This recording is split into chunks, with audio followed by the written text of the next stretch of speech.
பாலாக்கு பீலையாமை கூட்டிக் கொண்டு இஸ்ரவேல் ஜனங்களை சபிக்க ஒரே ஒரு காரணம் என்ன? அவர்கள் ஆசீர்வதிக்கப்பட்டவர்களா இருக்கிறாங்க.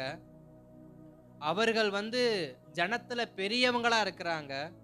அவங்க கிட்ட ஆடு மாடுகள் மிருக ஜீவன்கள் அதிகமா இருக்கு. ஒரு நாள் இவர்கள் நமக்கு விரோதமா கண்டிப்பா என்ன பண்ணுவாங்க? செயல்படுவாங்க.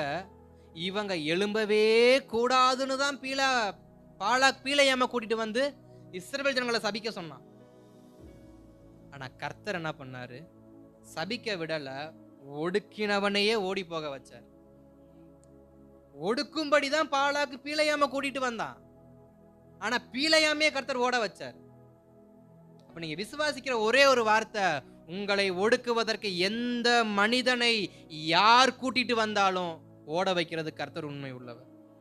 ஓட வைக்கிற கர்த்தர் உண்மை உள்ளவர். கழுதையிலிருந்து ஓட வைப்பாரு, கழுதையை விட்டு இறங்கி வந்தாலும் ஓட வைப்பாரு. ஏன்னா ஓட வைக்கிறதுன்னு முடிவு பண்ணிட்டாக்க அவர் என்ன பண்ண மாட்டார்? பாரபட்சம்லாம் ஒண்ணு அப்படியே ஓட விட்டுருவாரு. அதனால இஸ்ரவேல் ஜனமாய் இருக்கிற கர்த்தருடைய ஜனமாகிய நாம் எதற்கும் என்ன பண்ண வேணாம்? பயப்பட வேண்டாம். என் வாழ்க்கை இப்படி ஒடுக்கப்படுதே, அவர்கள் எவர்களா இருந்தாலும் அவர் பார்த்துக் கொள்வார்.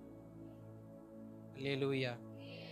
எவர்களா இருந்தாலும் அவர் பார்த்துக் கொள்வார். என தம்முடைய ஜனங்களை இஸ்ரவேலை காக்கிற தேவன் தூங்குவதும் இல்லை, அவர் உறங்குவதும் இல்லை. தாய் கூட ஒரு கட்டத்துல எப்படா இந்த பிள்ளை தூங்கும், நம்ம தூங்கலான்னு எதிர்பார்த்துக்கிட்டு இருப்பாங்க. தகப்பன் கூட எப்படா பிள்ளை தூங்கும், நம்மளும் நிம்மதியா தூங்கலான்னு எதிர்பார்த்துட்டு இருப்பாங்க. ஏன்னா அப்படிப்பட்ட தாய்மார்கள் இன்னைக்கு என்ன பண்ணிட்டாங்க? வளர்ந்து வந்துகிட்டு இருக்கிறாங்க. அவங்க என்ன பண்ணுவாங்க? ஆனா இஸ்ரவேலை காக்கிற தேவன் அப்படி கிடையாது. தாய் மறந்தாலும் தகப்பன் மறந்தாலும் நான் மறக்க மாட்டேன்.